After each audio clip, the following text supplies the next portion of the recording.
دوستانو سلامونه ورنښ لرم تاسو معززه کورنۍ او دوستان مو صحت ولري د ژوند چارې مو ان شاء الله په خیر وي.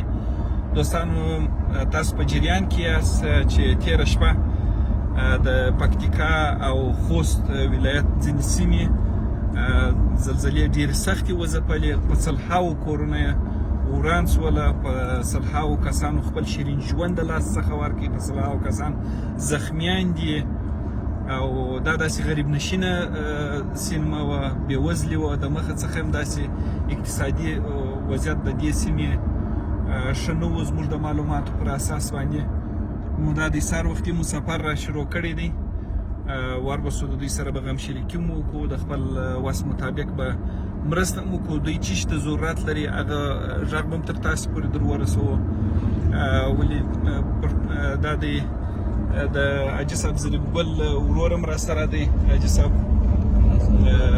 نظرګل، نو هم به پکتیکا ته انشاءالله ځو، هم به خوست د خیره سره ځو.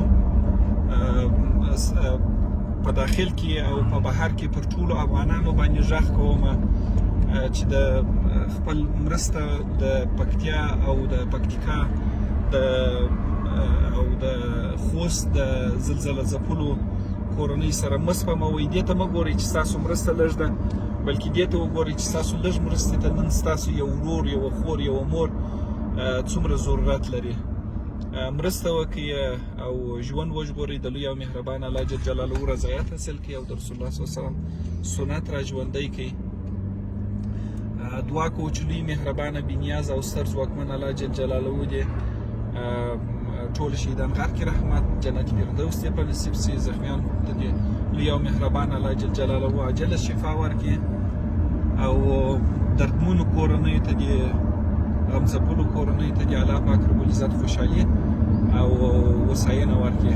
نو دوستان موږ هم دا د پکتیکا ته دا دی راورسېدلو، پکتیا ته راورسېدلو، اوس نو د پکتیا څخه هم دغسې سفر ته د خیر سره ادامه ورکړو. هیله کومه دوستانو کوشش وکړئ چې د خپل وس مطابق څه چې په وسه پرای وي، نن خپل وروري و، مهرباني و، افغانیت و او مینه او انسان هر څه مو په عمل کې د خوست او د پکتیکا زه فکر کوم چې حاجي صاحب د پکتیا هم ځینې سیمې پکښې دي، پکتیا هم شته، پکتیا هم کې هم ځینې کورونه، په پکتیا کې هم حاجي صاحب وایي چې په پکتیا کې هم ځینې کورونه زلزلې ځپلي دي. نو هیله کوم دوستان د خپل وس مطابق مرسته ورسره وکړئ. لوی او مهربان الله جل جلاله دې یوازې درکړي. پر خدای پر لوی او مهربان الله جل جلاله مو سپارم، ښه وخت ولرئ.